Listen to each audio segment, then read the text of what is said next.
Donkey Boy it's right there. It's right there at the back of my head. Just, yeah.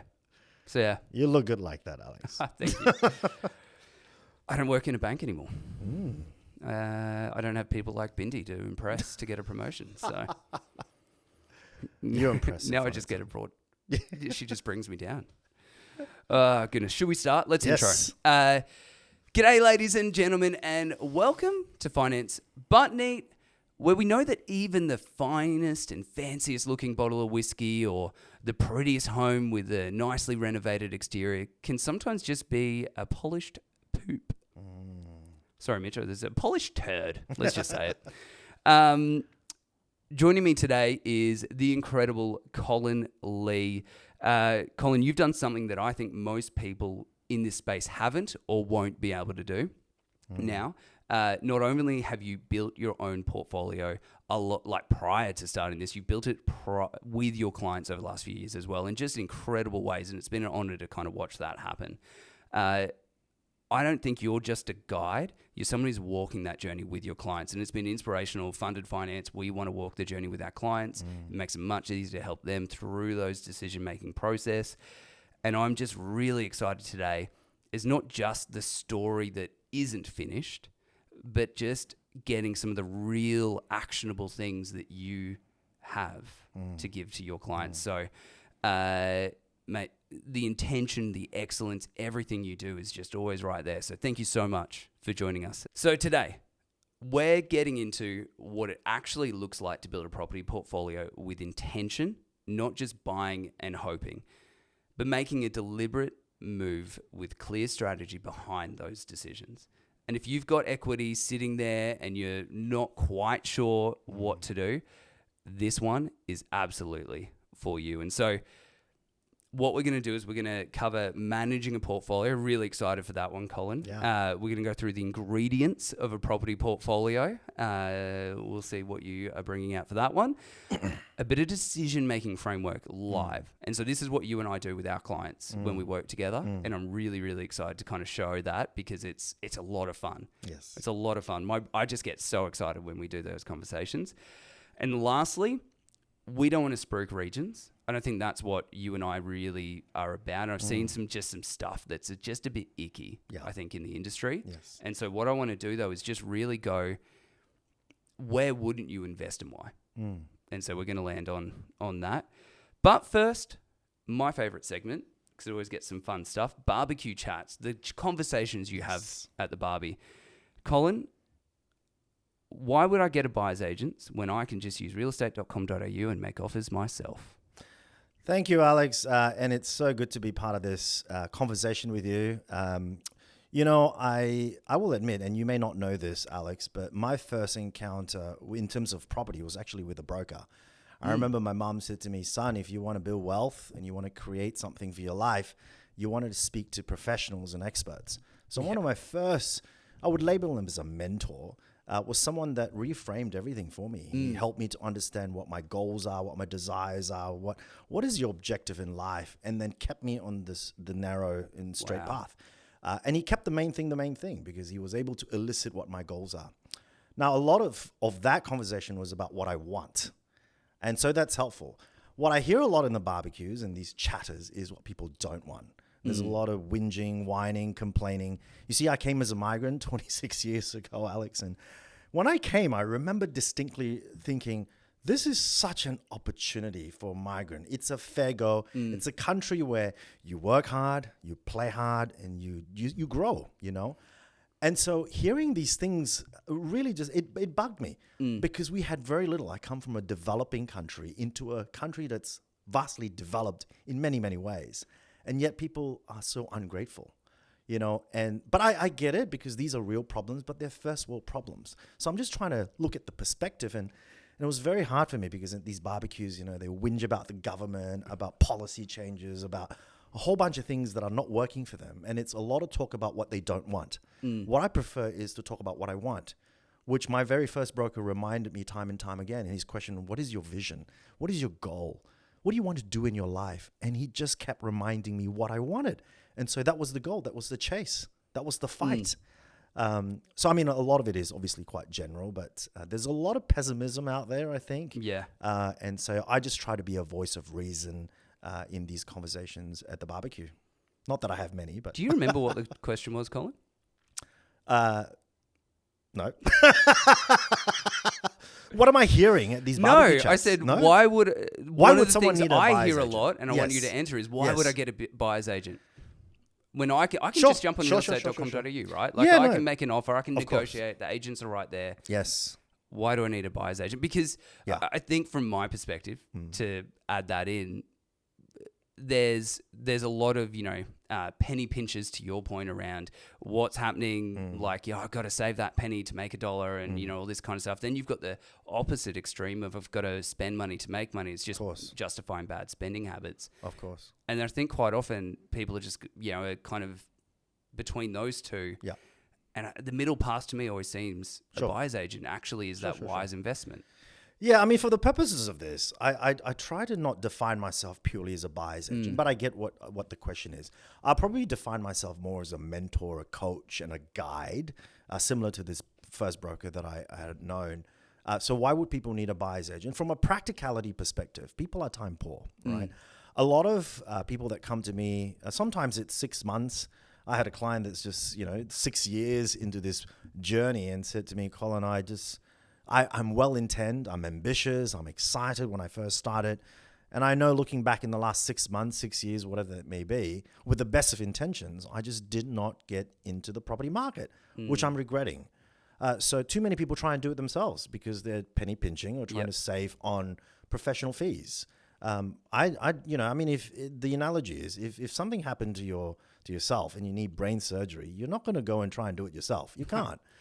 So I just believe in having the right people doing the right thing because they're intentionally doing this all the time. Yep. So if you're time poor and with the best of intentions, you're not actually actively doing it on a day-to-day basis. So you get distracted and then, a month turns into 2 months, into 6 months, and you just never get it. So it's a bit like having a personal trainer. Yep. Sometimes, and I'm one of them, right? At the start of the year, I'm like, let's go. I'm going to the gym. Your PT is a recruiter now, by the way. Is he? Yeah. Oh, well, there you go. Yeah. Yes. Yeah. Oscar, big shout out. Yeah, love Oscar.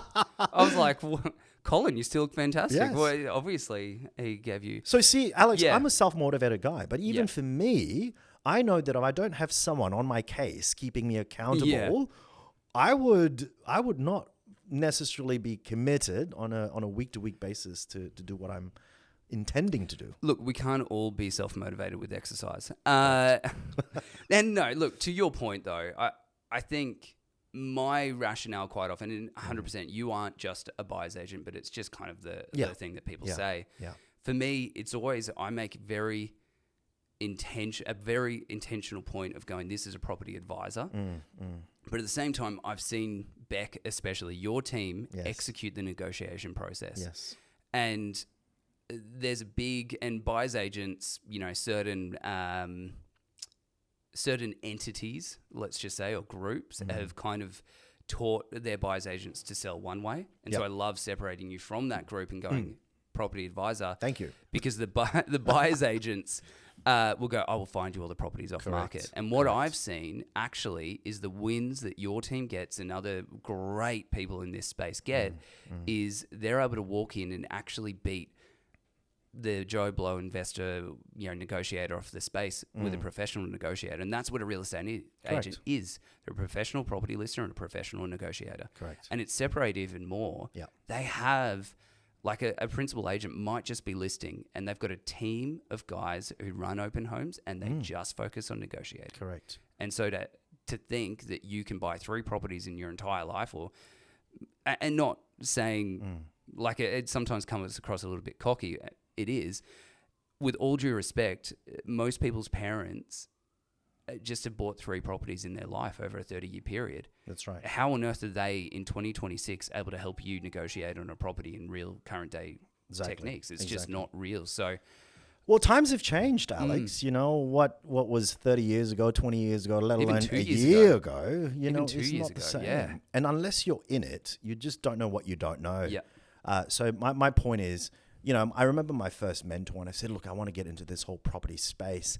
and it was on my second property. I remember she said to me, she has 4 handfuls of property, so she's more than qualified to, to share her wisdom. She says, Colin, unless you've seen anywhere between 50 to 100 properties, don't you dare put an offer in, because your knowledge base is just not quite enough. So a lot of the fear, I see a lot of people, they're well-intending. They may get to the point where they go and, attend these open inspections on the weekend. Yeah. And then after that, it's critical time. You've got to put an offer in. You've got to be in it to win it. Putting that offer requires a degree of faith, a bit of knowledge. You can't just blindly put an offer in and expect for you to get the offer. So too many people under offer. But the real fear, Alex, is over offering. Because agents know how to elicit a particular emotion where there's a fear of missing out. And that property is, I've got offers over $1 million. Look, if you put in 1.1, I reckon you'll get it. And after 6 months of looking for property, you go, oh my God, I just got to put missed out on property after property after property. And then you're like, oh my goodness, all right. And you throw your whole budget out. Exactly. It's the exact analogy I use. Yeah. Exactly. Yep. So if you don't know the real value of the property and you're overpaying for the property, that's when you set yourself back. They say you make money when you buy the property and you get a good deal, or buy the property for what it's worth at the very least. But first and foremost, make sure you buy the property. Yep. And too many people, they don't know what the parameters are in terms of what is an investment worthy property. So that you're going blind. You're hearing all these back to the barbecue chatter. Oh, off the plan is good. Oh, rural and regional is good. Oh, this is... And then you get overwhelmed with all this information. You go, what is real? Yeah. What do I really do? Now, here's the thing, though, Alex. There's no one size that fits all. I always say that. Just because something works for another person doesn't mean it'll work for you. Yeah. That's why I wouldn't say I'm more a property investment advisor. And I am. But it's reminding why you're doing what you're doing in the first place, and look at your finances and make sure that you're not only able to purchase the property, but hold it for the long term and then build upon that. So that's critical. That's awesome. I love that, because you've just teased 2, maybe 3 of the things that we're going to discuss today. And I wanted to have this conversation with you. I'm a good teaser. Yeah. I'm a tease. Too good. Too good. And so, look, we have been building up into accessing equity, buying, upgrading. We've got this framework, which you've seen a few times, around 2 pillars: borrowing capacity, equity. Yes. That allows you to purchase property. Yes. And I think you and I are on the same page when it comes to, like, I believe property in Australia is the greatest side hustle that you can have. Like, I absolutely am down on that 100%. And I think one of the things that, can be quite simple is to go, well, I just don't want to be a landlord though.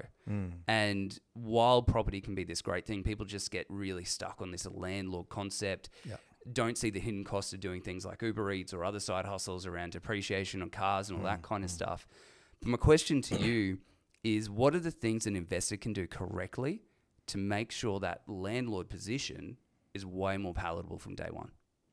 It's a good question. I think it requires a reframing. A lot of people have this idea that, owning a property and making money or building wealth is a bit of a taboo thing. Yeah. And I remember one of my mentors saying to me, Colin, do you know you're providing housing for people? So you talk about it being a side hustle. Actually, it's my main thing. It's what I walk and talk and breathe every day. I came here 26 years ago with very little money as a migrant. And I remember the great Australian dream. You work hard, you invest it in the right places, and you grow your wealth through investment properties.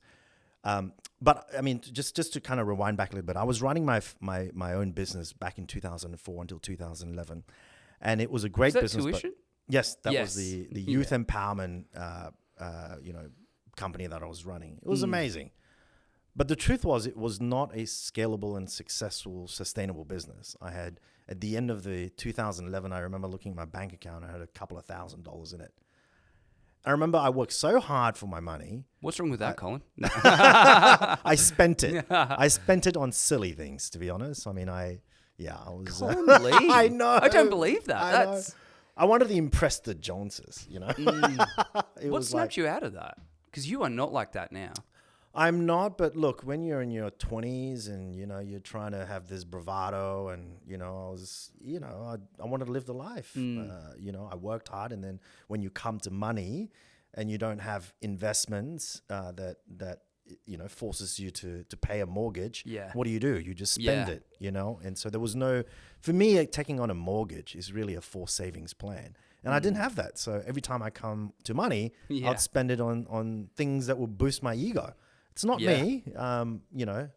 But I talk a lot about stewardship, and really what stood out for me is, yes, you can enjoy your life, but how are you going to be blessed to be a blessing? And you know, it's more than just living life for myself. I was very selfish back then. I know this is a bit of a segue. No, yeah, but I'm curious. So like to kind of bring it back then, because I think the force saving things, first home buyers in branch, and Bindi will attest to this, like first home buyers in branch would always walk in and go, how can I lock my savings away so I can't access it? And you know, that thing, and even Wes, you know, my business coach who you know, he always says sometimes you just got to get bigger needs. We've got clients who I know that we've given them a goal and they've locked in and gone, okay, this is we're cleaning everything up. We're getting really clear. We're getting a lot of clarity over what's coming. How much was that 3 to 5 year goal kind of driving you towards owning a property portfolio? I mean, it's what got me motivated, because it was short term enough, but not that long away that I go, oh my God, you know, if I've got to keep saving and putting aside $2,000 a month to achieve my financial goals in 10 years, I probably would be a lot less motivated than that. So I think you got to have some short term goals where you can see beyond just the day to day living and cast it out 5 years, 10 years down the track. So have short term, medium term, and long term goals.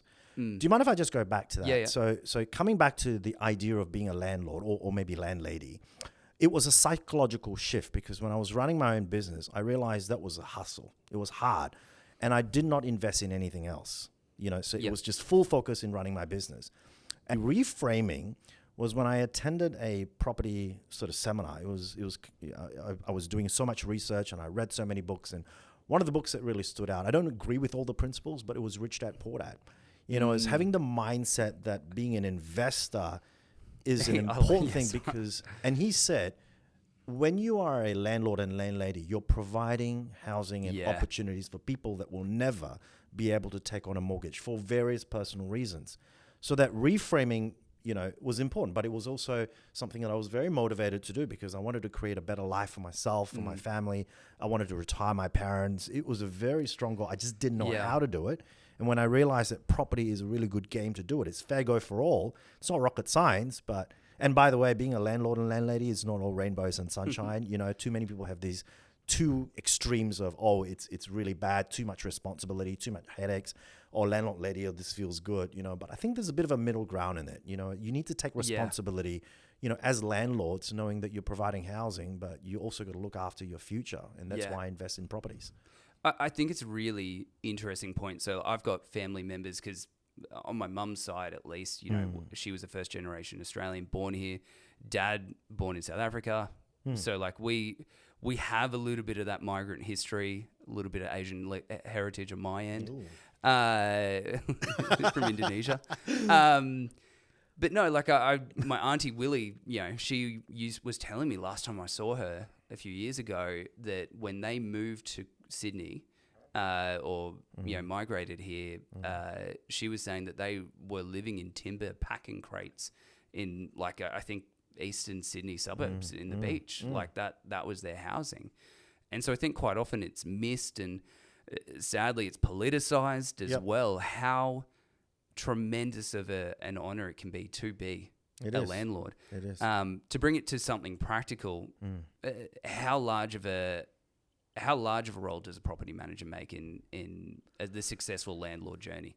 You know, I used to be a property manager myself. No. Yes, I started out as a junior property manager. That was my foray into property. Wow. I had completely changed industry from running my own education-based business. In 2011, I remember saying, goodness me, if nothing changes, nothing changes. I wasn't stewarding my money well at all, you know, and my time and my talent. I felt everything was a bit of a waste. And I thought, God, I got to do something very different. And then I remember at this seminar, I sat next to this gentleman, Joseph, who was a refugee as well from Vietnam, of all things. English wasn't even his first language. You know, English is my first language. Although when I first came to Australia, this is not my normal accent. I used to talk like that. You have many accents, my friend. I used to talk like that, you know, Alex, when I first came 26 years ago. Yeah. And I remember Joseph was even stronger. His accent even stronger. And I thought, wow, if this guy can come here as a refugee, and then he was telling me his story. He had 5 investment properties. You can't get out of the accent I now. cannot. I'm stuck in it. But I'll never forget how inspired I was. How I thought, gosh, and I was so inspired. I said, Joseph, can you just teach me? I humbled myself to go, you know what, perhaps I don't know it all. Can you help me? And then he tells me his story and how he's invested in 5 properties. He was only 2 years older than I was as well, Alex. So by all accounts, we're exactly the same place in life. In fact, he had a lot less going for him than I have. Yeah. At least I came here with a couple of $1,000s. I had 3 suitcases, whereas he came in a boat with nothing with his parents. And then he tells me he runs a property management business and a sales business. So then I started thinking, geez, maybe this is my career. And I just felt a prompting. It was like an attraction, a calling, whatever you call it. But I was so drawn to him. And that's why there's a lot to be said about being a true light, being an encourager. He was very encouraging. He was very, he just supported me where I can as a friend. And then eventually I worked for him. And to be quite open with you, I don't know if he's listening, I would have worked for him for free. That's how much wisdom I got from him. Every time I chatted with him, he inspired me. I was in awe and wonder. And I remember saying to him, Joseph, I love people like that. I know, right? Yeah. They just sow so much into your life, and you go, what you sow is what you reap. Yeah. And he sowed into me, and I said, look, you know what? I want to sow back into you. And so he took me under his wing, and he says, start off as a junior property manager. I remember my first thing to do. He gave me a list of, these are all the tenants that are in arrears. Your job is to make sure that they are, they pay their rent on time and be on time. And then the second thing he said was, these are the routine inspections you've got to do. Do you know how humbling that was? Just walking into people's houses that... Correct. Yeah.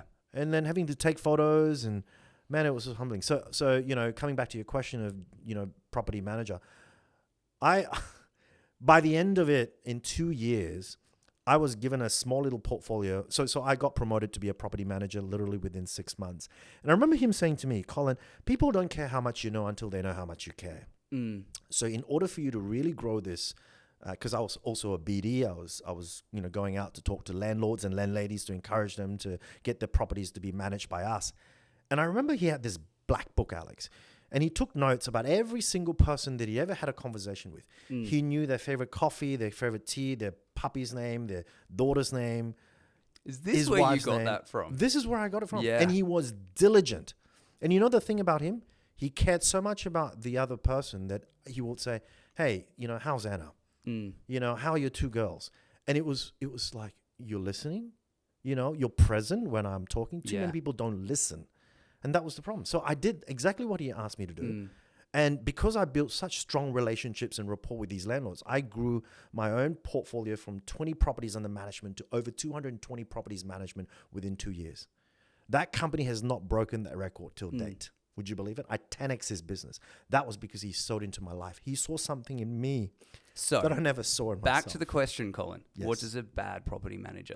how do you know a good property manager, bad property manager? Yeah. Because So you just nailed what a good property manager is. You care about the people in the house. You're Correct. compassionate about people in arrears. You chase after those conversations. You take care of the land. That's a good property manager. Yeah. On the flip side... Well, I mean, let's just say I don't think you should do it yourself. Yeah.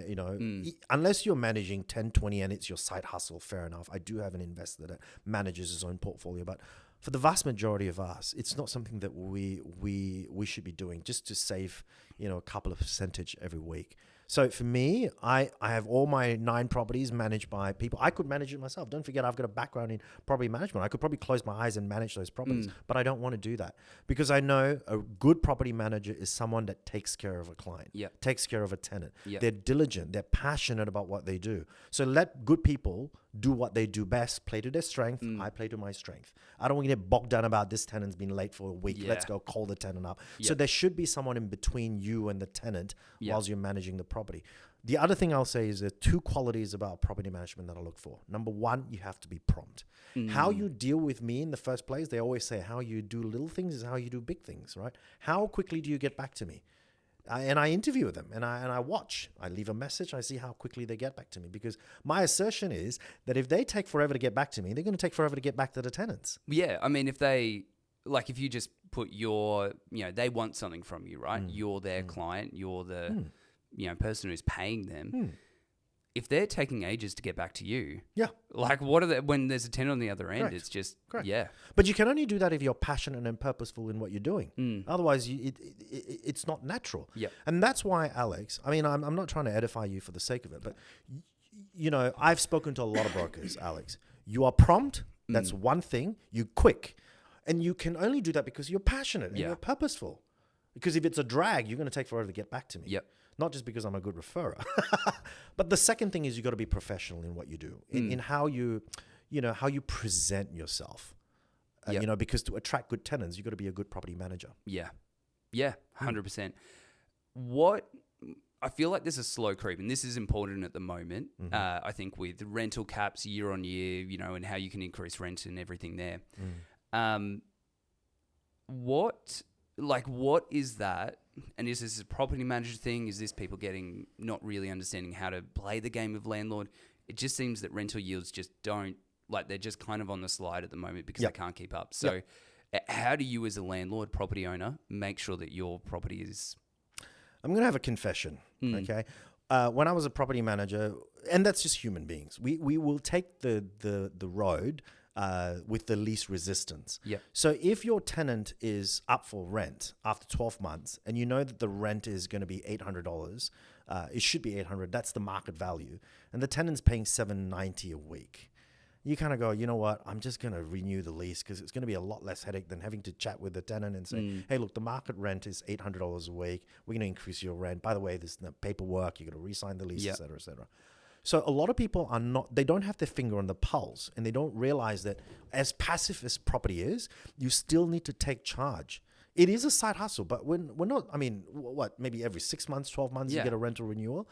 And that's why, for me, I'm more than a buyer's agent. Every 12 months, I check in with my clients. And you know what I look at? What is your rent? And then you know what I do? I compare that rent in terms of the return on the current value of the property against what the suburb average is. If you're below suburb average, that means you're underperforming.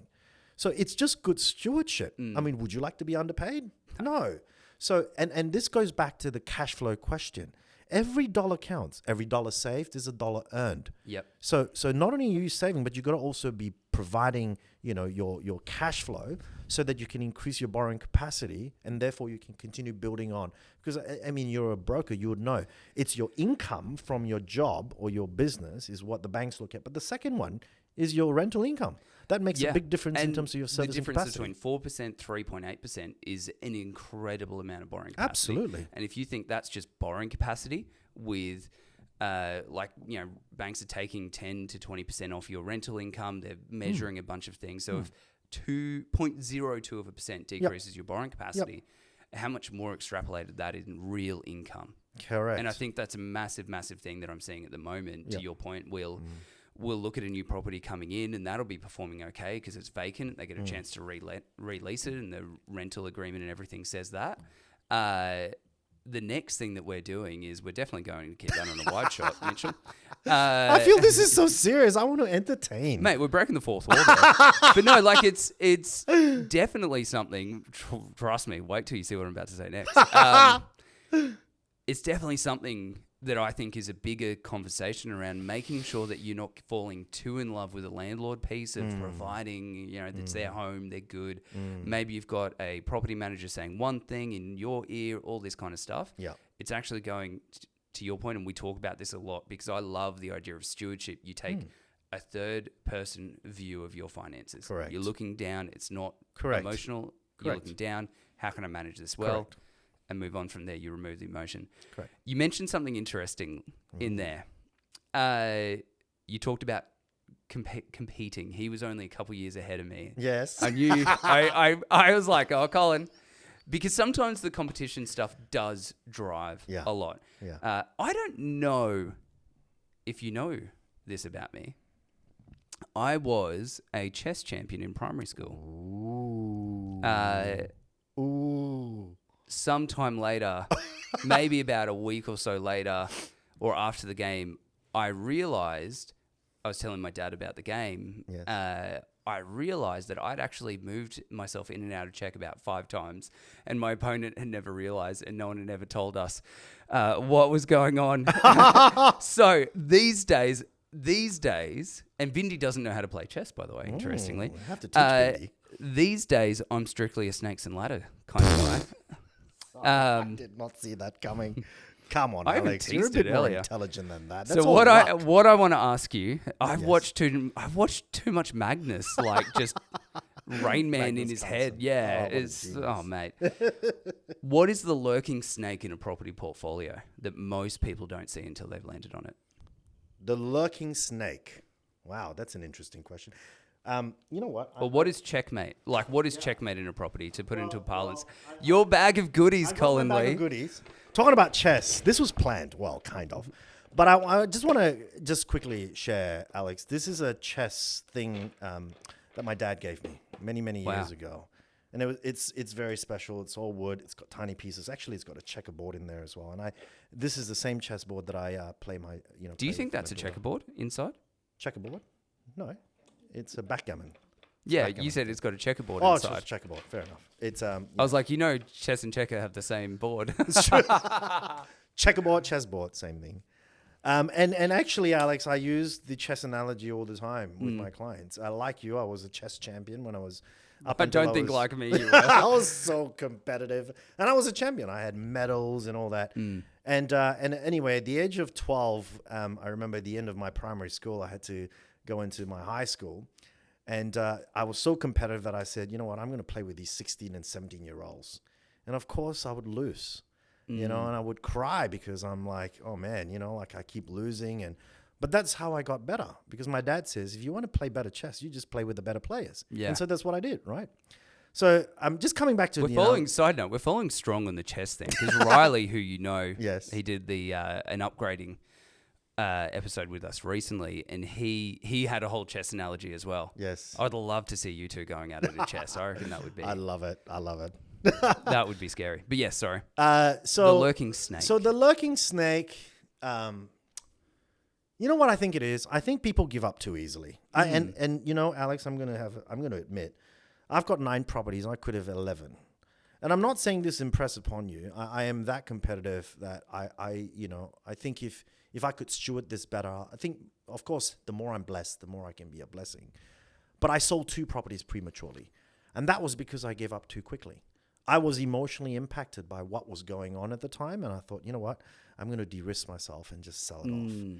So I sold prematurely. I mean, if I had those 2 properties now, I'd be a lot better off. But I mean, how much do you have? So, but that same thing, even for an expert like me and someone who's such a seasoned investor, even I am, I'm subject to all these worldly events that you can't help but, think about. Yeah. And that becomes real. At the peak of COVID, which is when I sold it, I remember everyone talking. There was this chatter and noise. My God, the market is going to tank by 20%, 30%. Do you know I read one report that said 41%? If my 7 properties back then lost 41%, I'll be broke. I wouldn't be talking to you today. So those fears become very, very real. And I just didn't have a voice of reason. I didn't have someone to say, hey, look at the facts, look at the fundamentals and the foundation of what constitutes property growth. And it's a lot to do with supply and demand. I didn't know the facts. Can you believe it? This is I've been in property industry. You made an emotional decision, Colin Lee. I did. In regards to property. I made an emotional decision, and I think that's the snake. The snake is you don't know why you're getting into it, and as soon as things get too hard, you give up. Where were those properties? One of them is in the valley, believe it or not. I know. Wait, what type of property was it? You don't want to know. You had an apartment. I had an Colin. apartment. I mean, you live in one, but in Fortitude Valley. It's one of my, talk about one of the big learnings. As well as it did, I sold it prematurely, but there's a blessing in disguise of all that. I reconsolidated my portfolio and I buy more properties that fits within my How quickly pillars. did you repurpose the cash that you got from it? It took me a little while. Okay. It took me a little while because I had this fear of getting back into the market. I wanted to be a bit more cashed up whilst I was growing the business. Can you give a rough time frame? Probably took me about a year and a little bit. So roughly when did you sell? 2020. So you jumped back in 21. Jump back in 21. Mid, late? Mid. So I think that's interesting, right? Because it was psycho. Yeah. It was a crazy market to jump in. And I think... but it was out of COVID already, you know. Yeah, and there was in already Queensland at least. It was already, you can already see there's a good... And the market was going crazy. And so I remember going, at the time, just going... whoa, this is crazy. And it's why I started doing back then, my original content was Friday Finance, because there was a lot of stuff going on, a lot of noise happening. There was, I will call them buyer's agents who were, making offers 60, 70, 80 grand above what the next offer was, just to get them, be able to advertise, we got this property in 3 days after engaging the client. And you've repurposed, you probably lost a little bit of growth in that 12 months because it did in mid. It took off. But the bulk of the growth since then you've gotten. So I think you realized your error quicker than you probably give yourself grace for. Yeah. And you, knowing you probably put into something that's done pretty well. Actually, it's a blessing in disguise, because my fundamentals and look, would that change? I don't know. It just depends on a whole range of things, including the incentives and, because I think if Australia, as long as you're doing what's right and ethical, and you can minimize your tax in a great way through negative gearing and capital gains tax concessions and all that, then of course I'll take advantage of that. But, I remember selling that property and going, oh man, I got to repurpose this sooner rather than later, or else I'm going to go backwards. My money wasn't working hard for me. So one of my fundamentals is I tend to prefer buying houses on a decent block of land because of the 3 key pillars. We'll get to them in a sec. We'll get to that. We'll get to them in a sec. So I repurpose it to the land, basically. I've got a follow-on question. I just quickly, my thing, and I think it's really pertinent today, is... for years I saw, and I actually think it's decreased the last few years, which has been nice, but for years I saw people coming to me going, I just need to buy this for tax reasons. Yep. And that was a somewhat scary thing at times. Yeah. To just go you don't understand, you're not in it for the right reasons. You're just in it because you need to pay less tax. Exactly. You are going to be doubling down on fear with that amplifying. Yep. And the fair weather investors go in and out with FOMO. A lot of people probably wouldn't have invested in 2021 because they're like, oh, the ship's already sailed. I'll wait till the other end. It didn't stop. The other end is 5-6 years later. It's, and we've got a little blip on the radar at the moment with the market around the country, with everything going on. I guarantee in Queensland, not guarantee, I can't guarantee that. I would not be surprised in the next 12, 18 months heading into the Olympics if Queensland is just going crazy again. Yeah. So it's just, when you take a long-term stewardship view, you make those moves consistently. You're not driven by, for me, just the tax thing. It's you're going to pay tax regardless. If you've won, you've won. Of course. Having said that, Alex, it's an incentive. It allows you to increase your borrowing capacity, minimizing your tax in a legal and ethical way. So I say, why not take advantage of that? I mean, we already pay so much tax. We're one of the top 10 most taxed countries. We're number 8 right now. Can you believe it? Maybe after this, whole thing. I can. Yeah. So, but that shocked me. But on the flip side, there are all these incentives and that encourages investors and entrepreneurs to go out there and invest for the future and build wealth. So I'd rather see that as a blessing. It is, but you still got to make sure you steward it well. And I think the danger for a lot of people is getting into the property market for that very reason, which is it's not the fundamental. Negative gearing is not there's too much focus on that. Because cash flow is important, but that's as equally important as capital growth and equity gain. Yeah. So buying the right property in the first place is critically important. And capitalism wins, supply and demand. Yes. If you're actually making moves consistently, and we'll do another podcast, I think, about this where we go through, a little bit about Anna and I's plans over the next 12 months, how this just doesn't, how they've changed, what's changed. But the reality is, I was never... It might slightly change the asset price that I invest in just with borrowing capacity, the reality there, but it's not going to stop me actually investing. Yep. So what is the ladder? What is that thing that people are missing that actually amplifies a borrowing capacity and it might lead you in a purchase property portfolio? Yeah. I think just tying that into the ingredients that you've got around making a property portfolio. Love it. I've got another show and tell. Can I do this? Yeah. Shout out to Kingdom Financial Group too. Yeah. Love those guys. All right. This is my thing. For those that don't know, I used to be on MasterChef in season 1. Here's the thing. Look at this. It's got your name on it, Colin. It's got my name on it. I didn't know you had this. See? And no, I got it from Etsy. I didn't make it to the top. Yeah, I did. I didn't make it to the. Shush. I did not make it to the top 25. I was top 50 of MasterChef in season 1, and I was very envious of those. I'm not going to let you get away with that. I got all this. I was so envious of all these people that got their apron, and I thought I'm going to get one myself. So anyway, listen. Shush. I love you so much. You crack me up. I tell this story about MasterChef, and by the way, this is the wooden spoon. This has got a lot of very sentimental value. This is How many times did you hit years your old. backside, mate? Oh yeah, it was double purpose. It was sure. It was my mum used this to smack me, but my grandmother taught me to cook with my tongue, with my taste buds. My grandmother had never had any recipes about how she makes these most beautiful curries. I mean, just thinking about it just makes me salivate. It's the smell of the onions. What's your favorite? The laksa, man, the nyonya laksa that she makes, and she taught me how to make this beautiful. I'm going to let you get to your story in a second, Yeah, sure. but the year was 2000, January. I have a scar on the top of my head from this trip. We'd rocked up after a traumatic drive from Melbourne to Brisbane. Dad was moving to Brizzy. We'd done a road trip down to visit my nan for Christmas, come back. I'd tried to dive into a tunnel at a McDonald's playground, hit the top, slit my head open, blood everywhere. Oh my I remember driving into Brizzy. I can still remember on the highway, blood alert, picking dry blood out of, like, trigger alert is what I would have said. Out of that. Mum's gone, I've made a curry. And I'm like, I'm so happy because Mum spent some time in Malaysia growing up because my grandfather was based there for the RAF.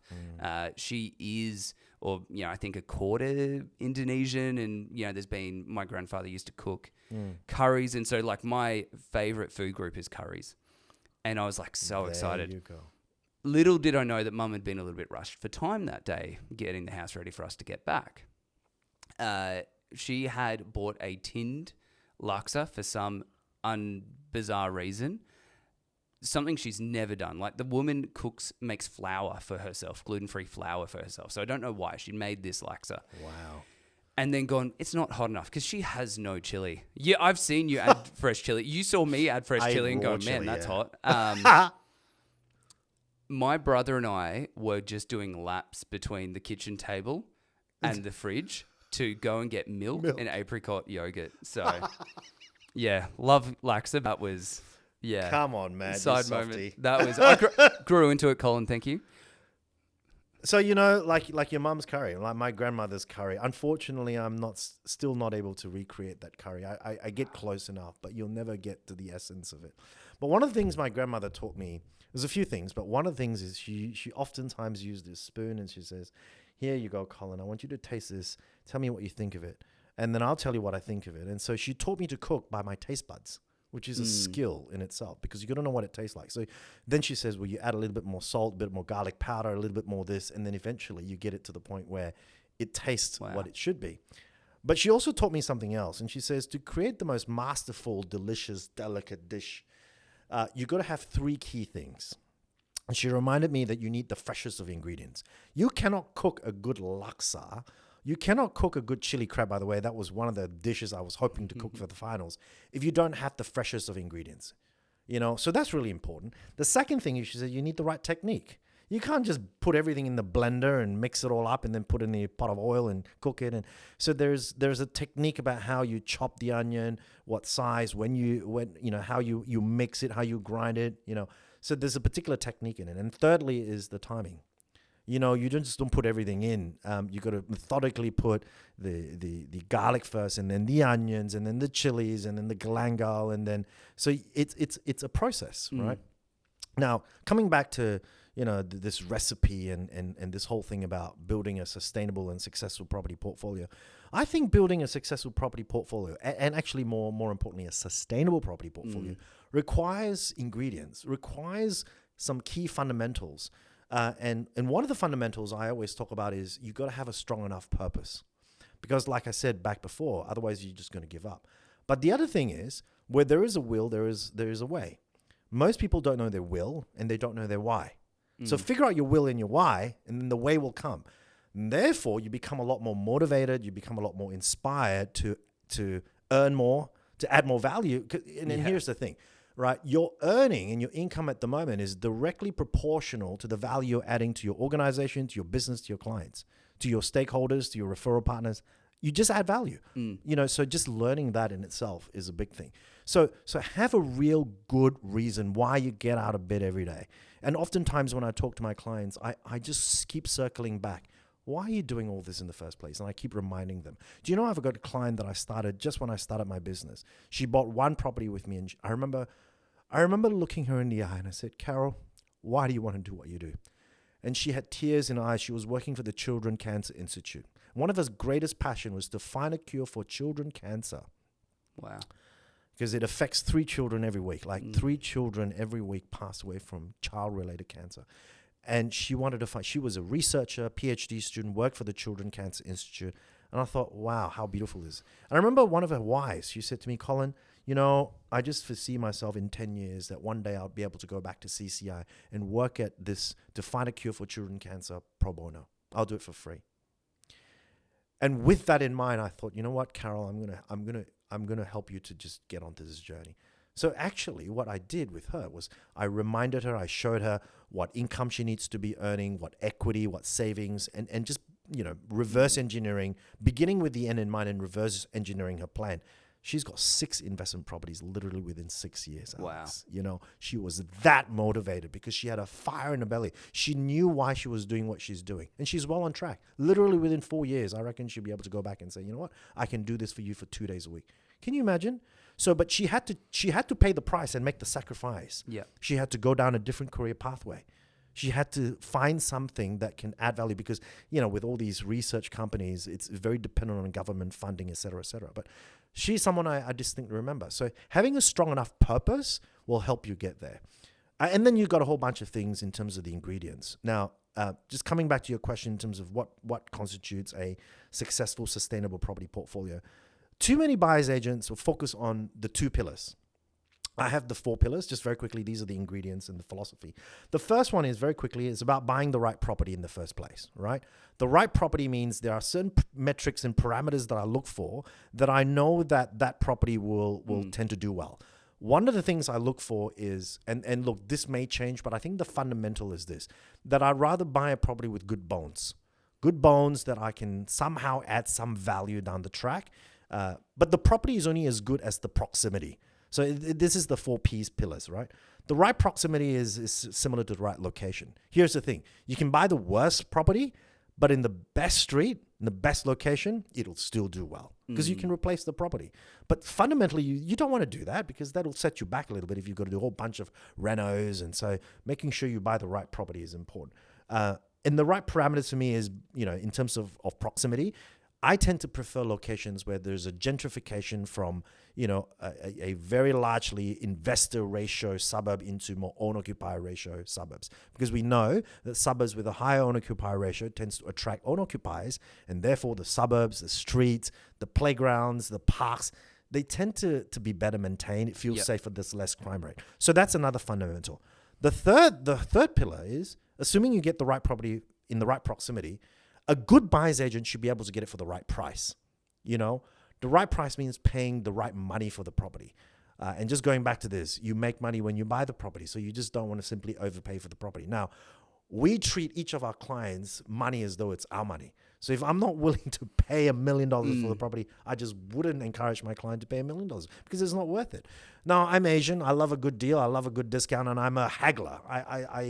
I love, if I could, I would. And that's why Asia is my marketplace. I love it and it's just the thing to do, right? And so it's part of my psychology to negotiate. Yeah. And Alex, this is what I do every day. As long as I'm not, It's not about creating a situation where it's win and real loss. As long as it's win-win. And there is a bit of a balance in that. So getting the right property in the right proximity for the right price. The fourth pillar in terms of how you can accelerate your property portfolio is to get it with the right potentiality. Yep. That's the fourth pillar, which I think a lot of people miss. And look, admittedly, I've got a secret weapon in my business. My wife. You know, Rebecca, she is a qualified architect. She is a professional in her own right. Top 10 leading women in property. Worked for a property developer. And 3 years ago, I was like, honey, you know what? The business is just taken off. I need some help. And it fit like a hand in a glove. You know, she came on board. She became the head of acquisitions very quickly. And actually, she does a better job than me because she has a different lens. She looks at a property as though it's like she's got these X-ray eyes. She can see potential in the property. I'm going to buy this property because I know I can convert this. I can extend this, and I actually, you know what? This laundry area, I'm going to convert into a second bathroom. So all of a sudden, you're changing the configuration of a property from a 3-bedroom, 1-bathroom to a 3-bedroom, 2-bathroom. She can look at a block of land and just know the rules of engagement to know whether or not you can put a granny flat of it. Can you put an extension? What it requires. So very quickly, we can ascertain the potentiality of the property. You know, just knowing the frontage, knowing what is required for you to manufacture value in the property is critical. It's a crazy advantage, and I actually for ages, I was telling Bindi, I think earlier this week, I didn't think that potentiality was a real word. And I'd heard you use it so many times. Yes. It's an incredible advantage seeing Beck operate. Like her work ethic is just insane. Yeah. Like she's obviously, you've got your beautiful daughter Ava and your latest fur baby in the family too, Louis. whose name what? Louis. That's Louis it. Lee. I knew when you were talking earlier about the book, I was like, I need to remember the dog's name. Darn it. But like it's Louis Lee. Gosh, sorry. It's a family member, you know? Yeah, we've got Scouty, Detective Scouty Watson, MD is her real name, I believe, is the cat. And then Duke is the Duke of Aspley. You're a cat person? I'm an animal person, mate. Sacrilegious. I mean, that's another debate. Can we do finance but neat, cat or dogs? Bindi pretty much has a cat in dog form. I wish you were on. Oh man, I wish you were on shot right now. You can defend that in the post show.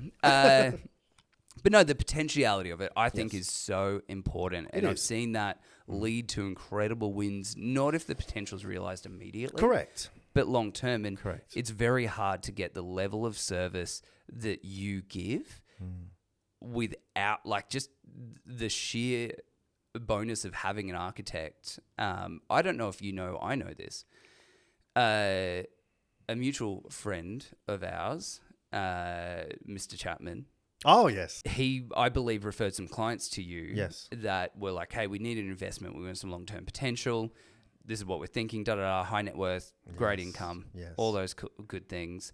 And he came back to me, he said, the job that he has done has made my life so much easier as their financial advisor. And that opened my eyes massively because we'd been working together a little bit at the time, I think, maybe a few months. And I was just like... You were still referring to other buyer's agents. I was trying to win your heart, Alex. Do you want me to... Mitch, I'm going to send you the meme. I'm sending you the meme. I want you to chuck... What I'm going to send you, I want you to chuck it on screen right now. Look, and then defend yourself, Colin Lee. Look, everyone gets tempted, Alex. But the proof of the pudding is, who I refer to. Oh, goodness. I am biting my tongue, sir. Biting my tongue. Oh, goodness. Colin Lee. Action speaks louder than words. It does. Okay? It does. But your words are quite loud, mate. All right. We mentioned a bunch of stuff there. Mm-hmm. If we've got a client coming to us, they own their own home, they might have borrowing capacity or purchase power. I've done the assessment, 900 to 1.1. Mm-hmm. When we start looking at, we've got the 4 Ps, we know what we're looking at, all that kind of stuff. Yep. Where is your mind going when I bring up the servicing calculator to go, hey, here it is. We've got maybe, let's just go $1.1 million borrowing capacity to purchase or purchase price to buy an investment property. Mm-hmm. What are you looking at? It's a good question. I think that is a healthy amount. I think that opens up to a lot of options, but certainly not in the major capital cities. When I talk about major capital cities, for example, Brisbane City Council in itself is constituted of about 60 to 70 different suburbs. It's one of the biggest LGAs in the Southern Hemisphere. It is the biggest LGA, but I'm talking about the ricochet, which is the ripple effect on, well, $1 million is not going to buy you a decent house. Now, my preference is house, okay, followed by townhouses if the house is really out of the price point. So for $1 million, you could probably buy still maybe a little townie in the Brisbane City Council. But if I can help it, the type of property is probably critical. And simply because houses has the greatest room for you to manufacture value and add value to increase not only the cash flow, but also the capital, which is the equity within the property. So I'm literally doing a development at the moment, on my seventh property in Southport. I'm doing a reno on the 8th one and the 9th. So for me, I'm always looking at how can I spend a little bit of money to increase my rental and income and increase my equity so that I can go back to the bank and the broker and say, hey, this is the new numbers. Can you look at maybe now getting me into my 10th investment property? So all those little bit counts, right? So it is vitally important that you look at opportunities that you can add some value, because too many people will go, 900,000, I'm just going to go find a property that fits within that price range, but they forget about the fundamentals in the property. So my preference at all times is to look at suburbs that have not quite performed, but just on the fringe. It could be maybe 2-3 suburbs away. And then you look at how you can, establish yourself in those locations, because you know that the next growth will typically be those suburbs that are on the ripple. Yep. So without going into too much detail, but just because I'm based in Queensland, the vast majority of properties in terms of where I see the greatest potentiality at the moment is in Southeast Queensland. So I like the West, which is Ipswich. I like Logan, and I actually like Moreton Bay. So those are the 3 areas outside of the Brisbane City Council. And for $1 million, you can still get, a relatively old house, that you can still manufacture some value on. And so you chatting to the client around, hey, we're scoping where you're comfortable with the area, borrowing capacity around 1.1. Is it trying to see if there's options for 2 if we cut down? Like, what are you doing to kind of think about that long-term portfolio? Yeah. Like if we go mum and dad, kids have gone to primary school, they've lost daycare fees, or they started kindergarten and they've lost daycare fees. Yeah. Because Anna and I are paying $24,000 a year in childcare costs, right? Anna works, she's got a career. That's a big expense. They're going to private school next year, and our cost is dropping again going into that. So you're getting a lot of people, mum and dads, a lot of millennials, kids are getting 5, 6, going to school, a lot of cash flow coming free. Yeah. Borrowing capacity sitting around the 1.1. Are you looking at times towards that next property, or are you focusing on getting the best property first? Like what? Take us into that. It's a good question, Alex. Let me just say there's no one size that fits all, right? I mean, I'm going to just take off my shoe here. My shoe fits me because my size is 8.5. If I say this shoe fits me, but you go wear it, it's not going to work. It's just not going to work. Yeah. And so I don't want to give general advice as per se, and I'm not giving financial advice. Yeah. So one of the first things I've got to know is, for a client, what is their priority? What is the vision? And then we reverse engineer this, taking into account their cash flow, which is how much they're saving every week. Yep. I need to know if they're good savers. If let's say their maximum pre-approval for a purchase price is $1.1 million, and they're not saving very, very well, then I would, in most cases, I don't want a client to buy something that maxes out their borrowing capacity. Although the banks have done a calculation, and I'm sure they've put a little bit of a buffer, on, let's say the interest rate 6.5, they'll probably assess them on 8.5, 9%. So there's already some buffers into place, but I never like to go all out. So let's just begin by that.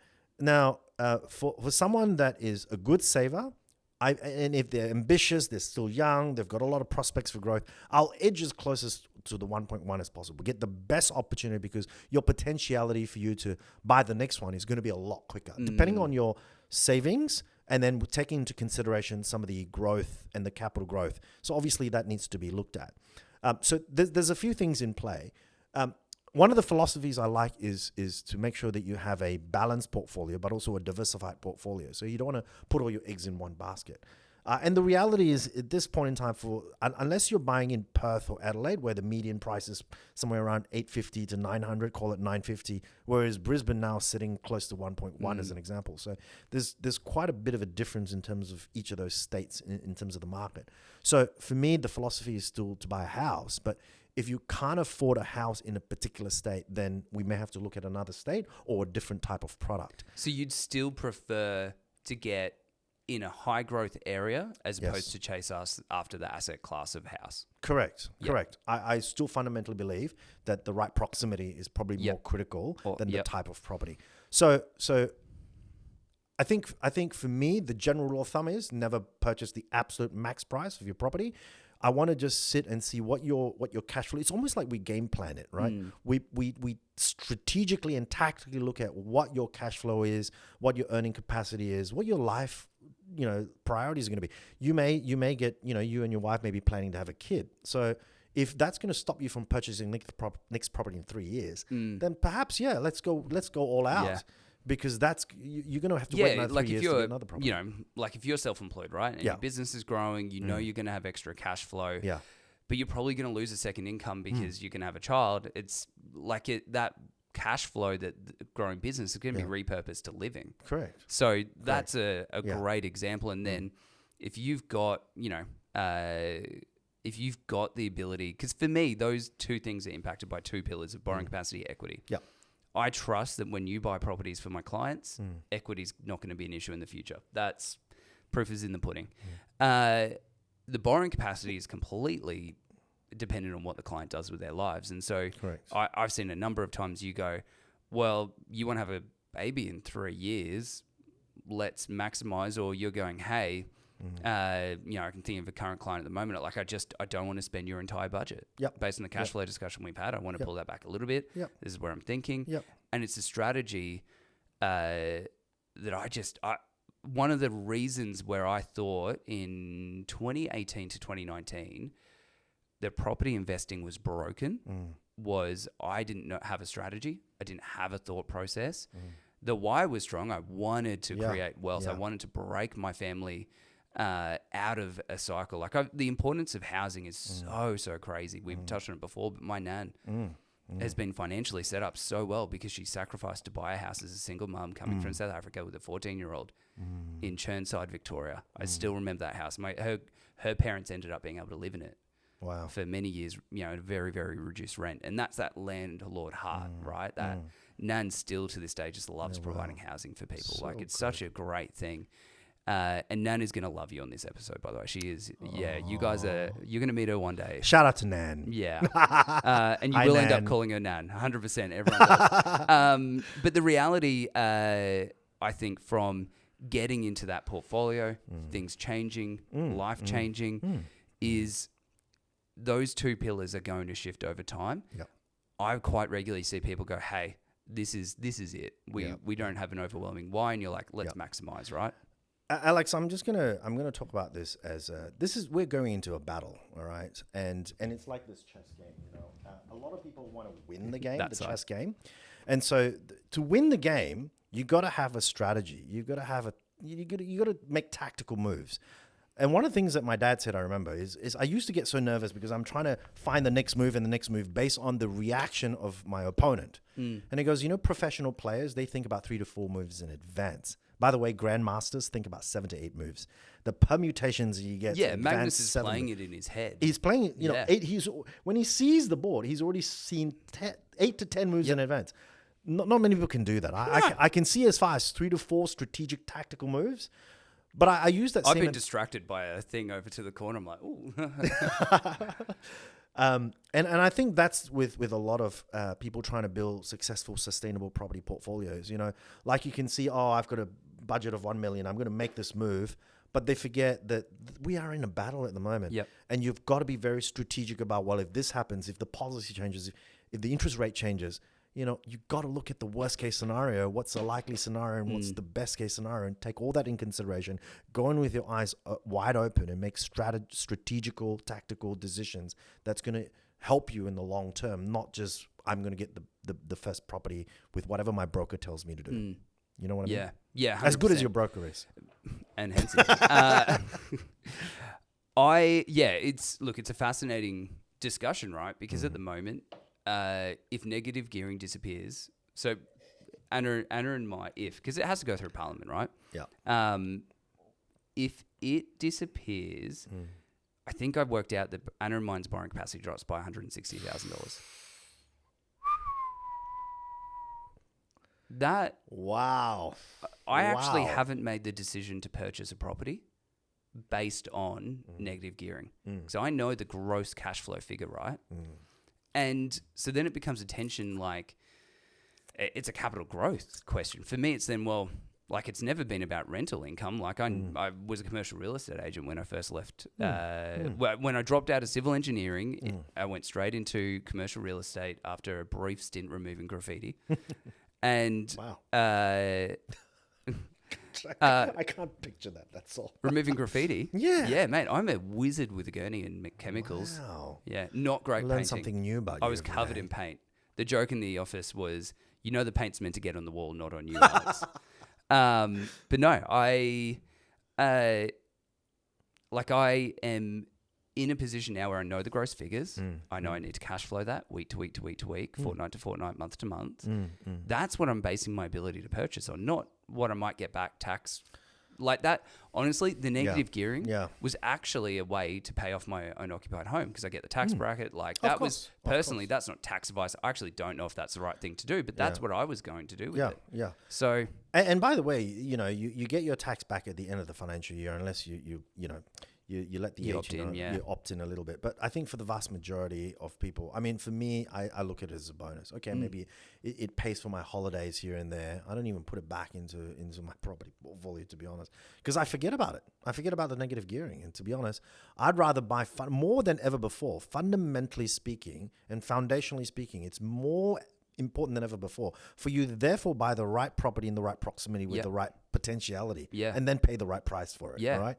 Because the potentiality is where you really increase your cash flow. Imagine if you buy $1 million property and you get $800 a week in rent. You spend $200,000 because you could put a granny flat at the back. That granny flat should get you anywhere between $400 to $500 a week in rent. I'm telling you, the equity that you gain out of that and the cash flow you get out of that far supersedes any negative gearing tax back you're going to get. So you got to get to the right fundamentals in the first place when you're building a successful and a sustainable property portfolio. But I feel for you. It impacts the type of properties you could purchase. What you could buy now for $1 million. If negative gearing is abolished, you can only buy an $840,000 property. That changes, Alex. It's less. So, interesting, right?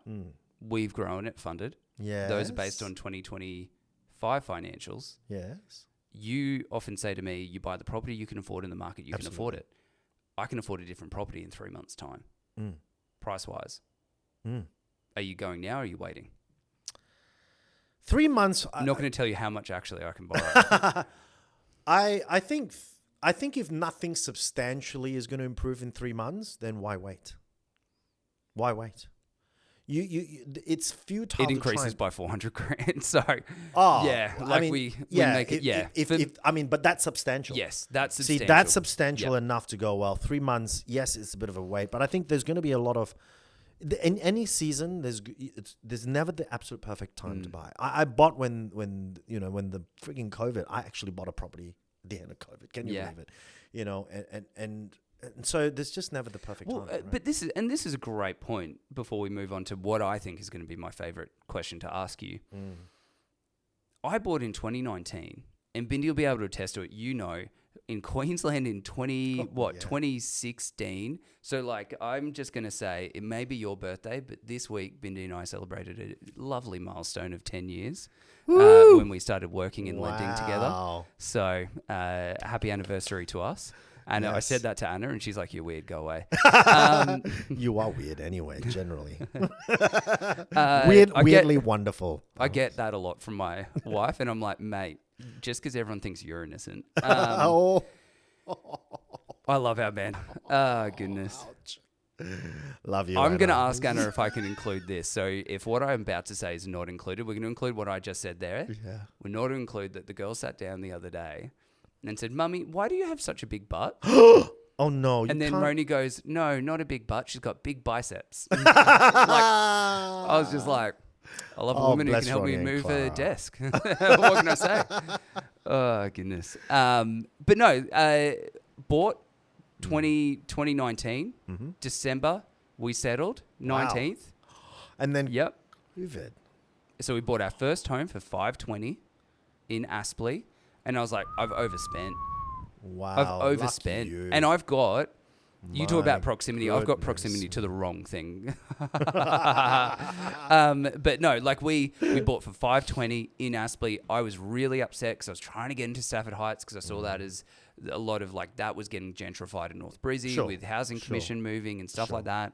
And I love Stafford Heights with the trees and all that kind of. Anyway, we bought Aspley, a house I was just touring through. And this is a big thing. If you're a first home buyer trying to figure out, or a home upgrader trying to figure out what you and your wife want to live in, I always say 2 or 3 properties you don't think you want to like. Yeah. Because you actually start and send properties to each other, right? Like just send them, you'll get an idea what you don't like and you'll learn to compromise through that process. Just a quick thing. Yes.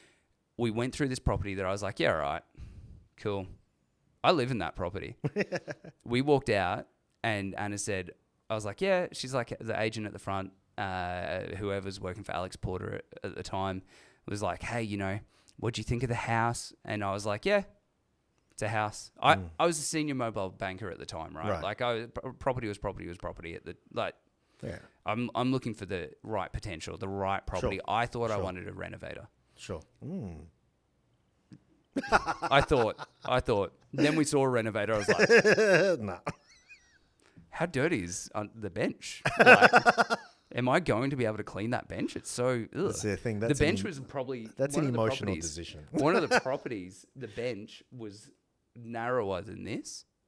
And I was like, yeah, it was an old house. Right. And I remember sitting there going, I really want a renovator, but I'm busy. And I don't think I have time to do this myself. I won't have any money left after this to actually do, which is one of the cool things I see you strategize around renos and stuff like that. Yeah. So it was an intentional decision to walk away from a renovator.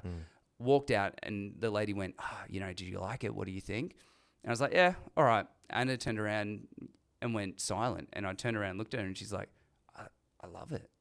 And I was like, oh man, in my head, I was just like, this is not how you play it in front of the agent. Like I was like this and the agent goes, what the wife wants, the wife gets. Happy wife, happy life. Bindi will attest. I'm sure she's thinking this. I almost walked out of there. I almost went, oh no. How? No. Like I hate that line so much. I almost walked out. There's 2 people that make up a marriage. Thank you very much. Anyway, I ended up walking through it. We ended up nailing the negotiating process. $520, long settlement, settled December. God. And my whole mindset was, I'm going to have to save more money to buy an investment strategy, a property. I don't know what that strategy looks like, so I'm going to keep just saving money until I figure out what the strategy is. Do I go buy and hold?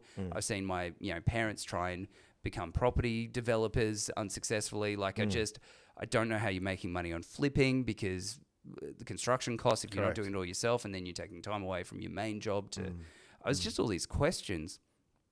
And then COVID hit and I'm like, oh, whatever. I figured I was buying at the top of the market, 1%, growth, less than inflation, so I'm losing money over a couple of years. And then 2021 hit and it went crazy. Absolutely. And I was like, oh, this is the correction Queensland needed. We were always underpriced compared to Sydney, Melbourne. For a long time. Yep, plateaued massively. I was like, oh, this is the correction. And then the lockdowns ended in Queensland, but no one else. And everyone realised how good Queensland was and started migrating and it went crazy. You just sometimes don't know what the right fundamentals can bring you over 10 years, right? Longevity in the market, stuff like that. So with all that said, where wouldn't you invest at the moment, Colin Lee?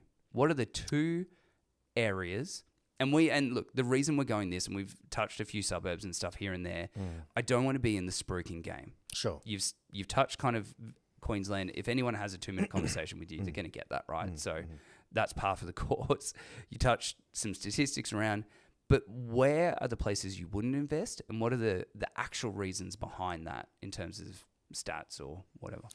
Yeah, it's a very, very good question in terms of where I would personally invest and therefore what I wouldn't invest.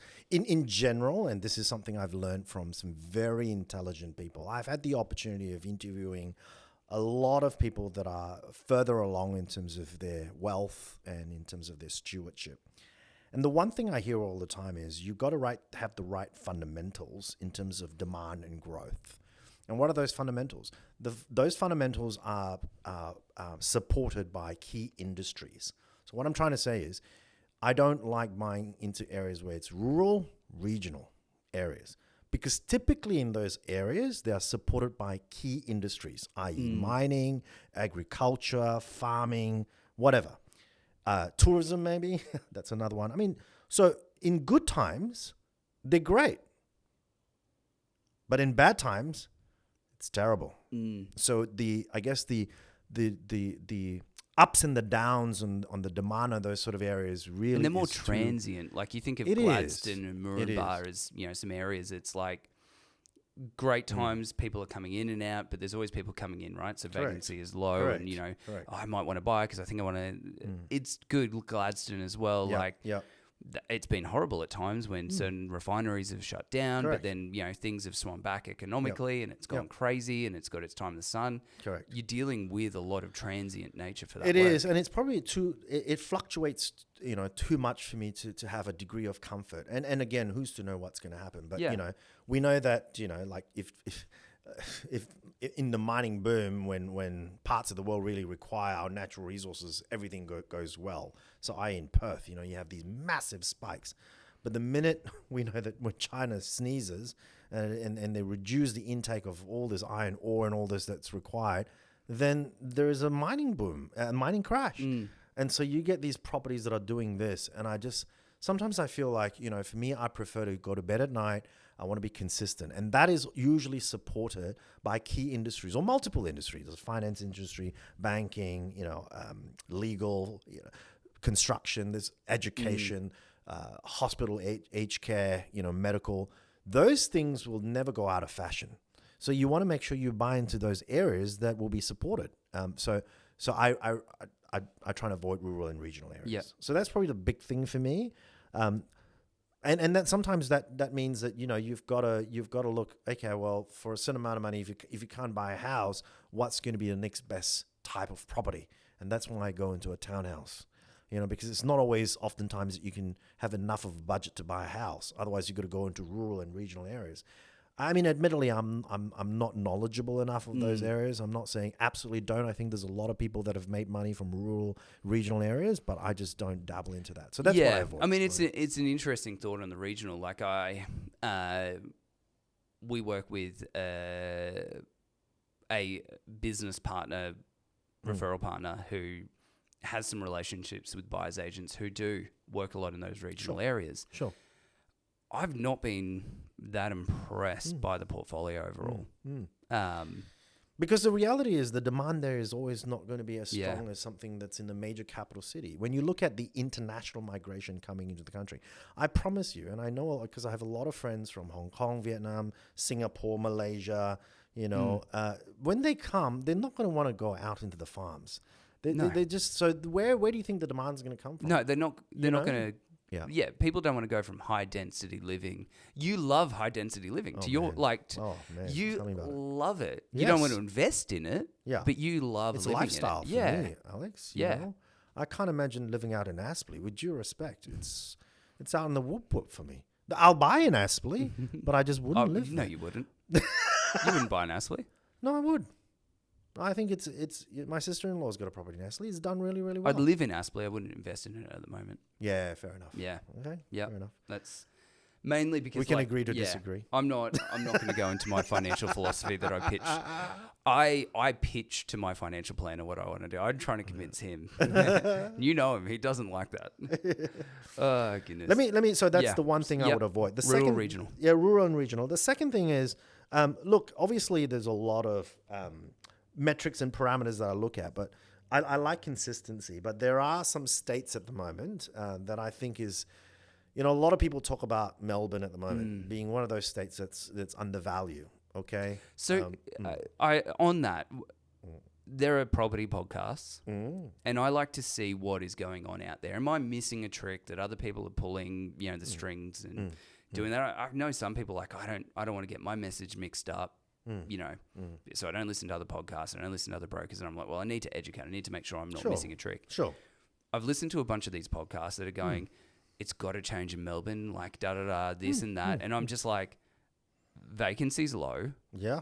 But are you, and this is literally why we don't spruik, because I had a lot of clients coming to me going, I watched this podcast. I want to go invest in Melbourne. We've had some of those clients, you and I, and we're like, yes. One of those clients has had horrendous vacancy rates and had to kick a tenant out already. Wow. And I'm just like, it was a competitive market that he had to make offers in. Alex, there's probably a fifth pillar in this. I'm not saying don't buy in Melbourne, but I'm just using that as an example in terms of why I think, fundamentally speaking, it's probably not the opportune time to get into Melbourne at the moment for various reasons. The fact is that Melbourne grew at 5% last year in 2025. So the prediction at the moment is it may grow at between 6 to 7% in 2026. That's the forecast, all right? Whereas in Queensland and Perth, by the way, it's forecasted for 7 to 10%. Now, assuming those numbers are true, then, where would you put your money at the moment? Because I want to find the quickest way to gain capital as quickly as possible so I can draw on the equity to continue to optimize and to fast track my investment property portfolio. So I'm watching Melbourne. Yeah. But what I'm trying to get to is fundamentally there's just a lot of things that I'm finding at the moment where it's not the sort of area I'd like to invest in. A couple of things, policies.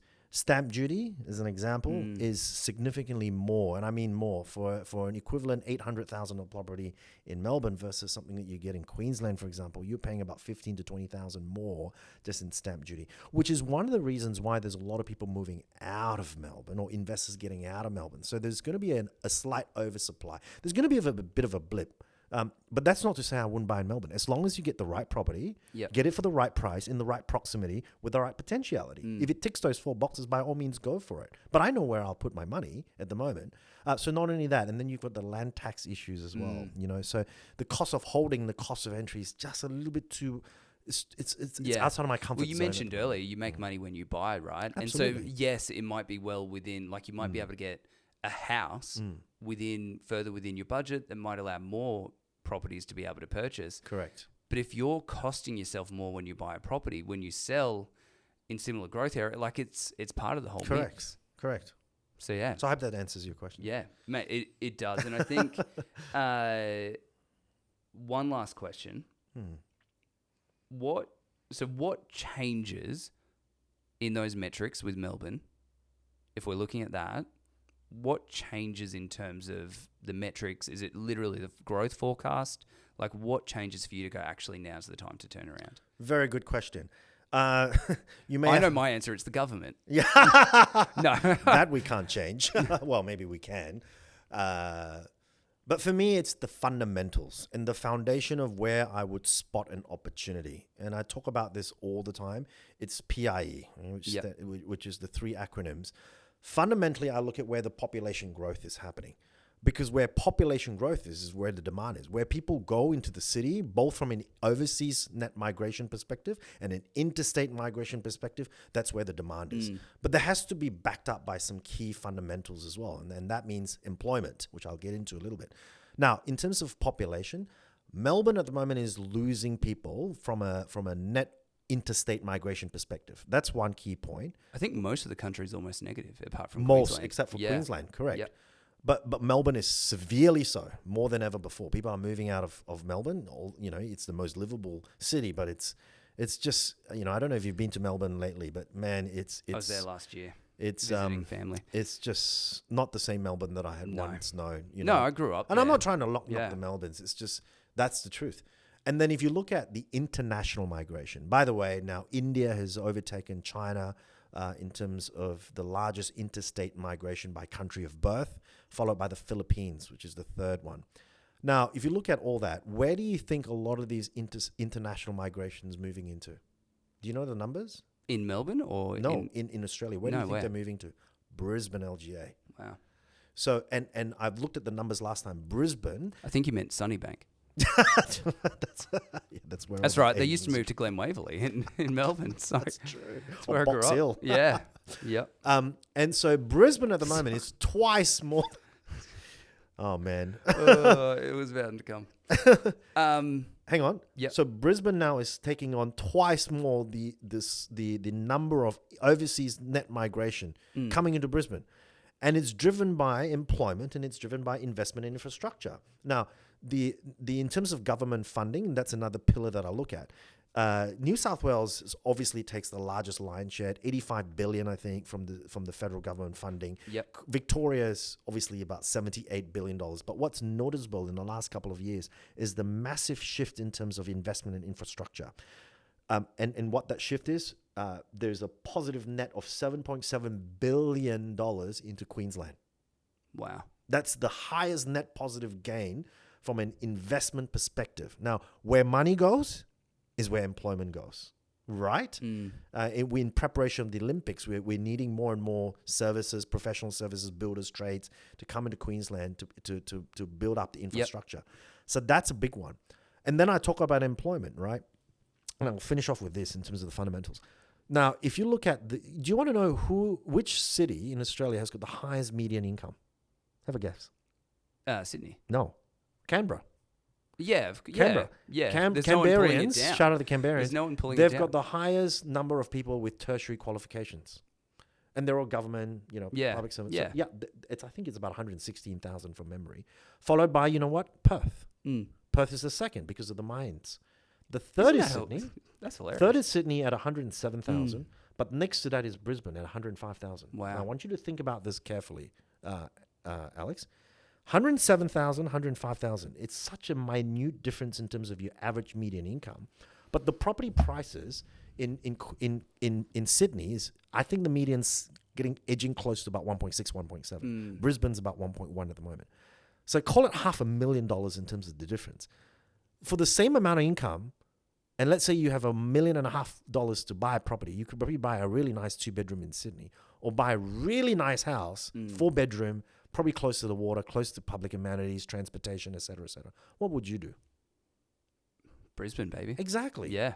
So the vast majority of interstate migration, actually, which is an inverse proportion, is actually coming from Sydney. Wow. So population growth impacted by investment in infrastructure, couple that with employment, it's a bit of a no-brainer. We've spoken to clients in the northern suburbs, and even, I don't know if you know this, 2 of the clients you've got at the moment, their family is from the northern suburbs. Yeah. And they're all just going, we can never buy here. We want to live here. We love this area. We, very, very invested in it. We just can't buy it. We can't afford it.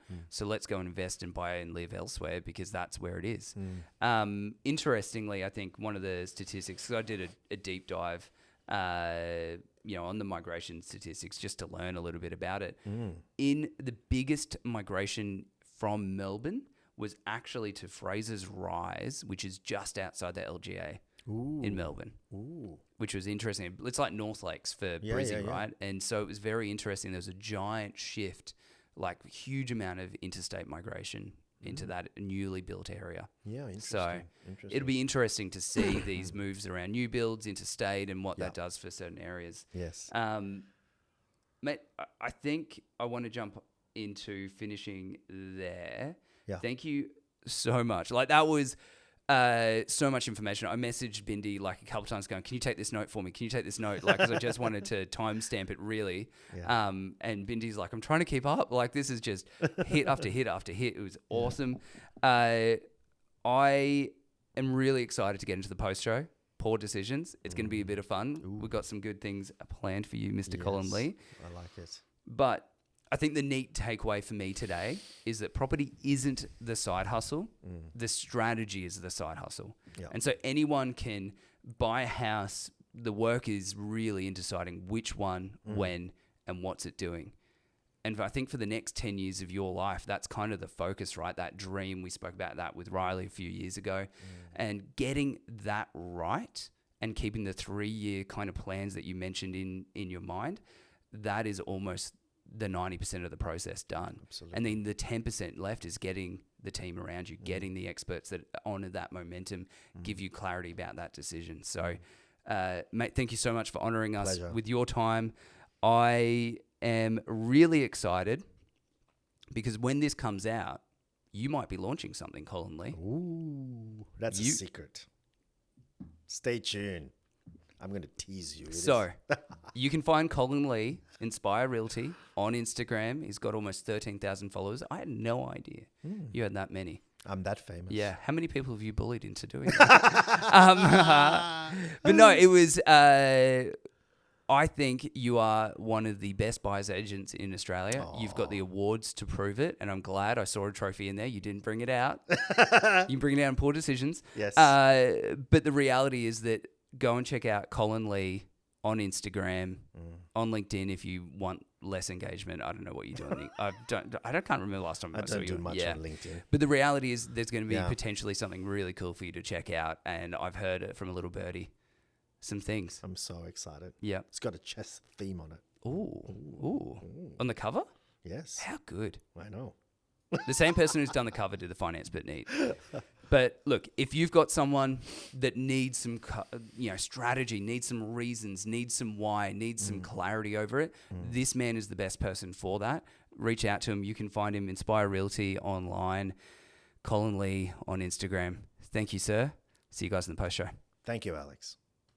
Finance, but neat. It's all in the intonation.